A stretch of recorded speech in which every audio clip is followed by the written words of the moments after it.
Contae Chiarraí in Isla Shaplín and those agus tá mé gobar mar Oifigeach Gaeilge agus an róla tágam na taú leis an bhir an séirbhí sí trí Gaeilge na chur fáil don bubble agus ach na danga Oifigeach a chur bhfeidhm ag an lína tosaigh mar derfa. Well, tá réimse an lehan ar fad mar clúdaínse taíocht bórtha cuasaí planála iscif cé bhfuil me gobar disce an cuitin den bhir na gobar le isce airlan is taíocht ceann mór é sin faoi láthair agus ar nó ealaín agus cuasaí éireacht agus mar sin de leis.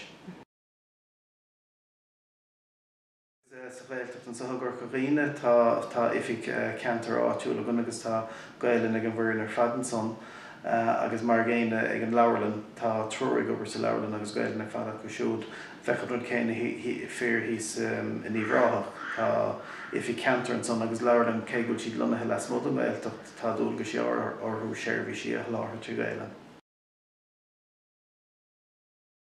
Well, is ook a príomhthaici de chumar ar fáil dómh ná rang na Gaeilge chuirtear takeíocht aistriúcháin ar fáil ón Oifigeach aganne chumach céine agus séirbhí sí áirithe eile dreimhreath an éile bharthú.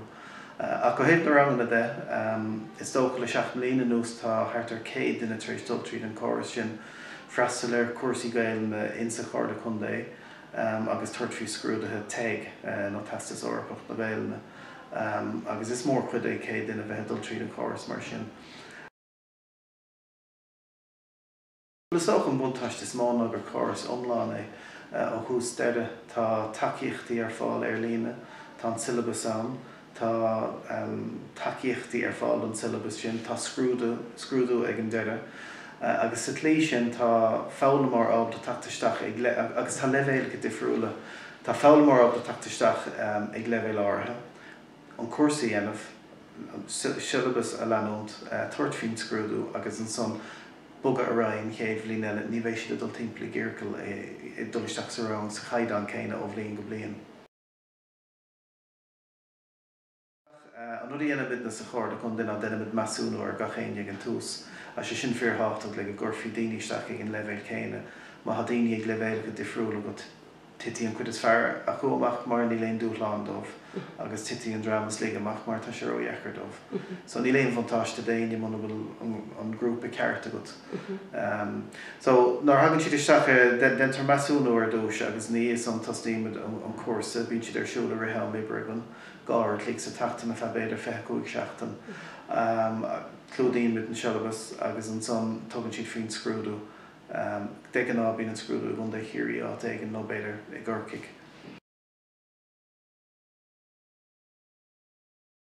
Well, don cuid is mó tá ráta anard fálamór ginearálta los na scrúdathe seo agan deirthing go bhfuil tá thart 100 duine tar éis dul tríd an choras ag leibhéalacha agsúla ó A1 dó B1 agus B2 agus deirthing go bhfuil rát beidir 95 fan géad go raibh lo ins na scrúdathe sin.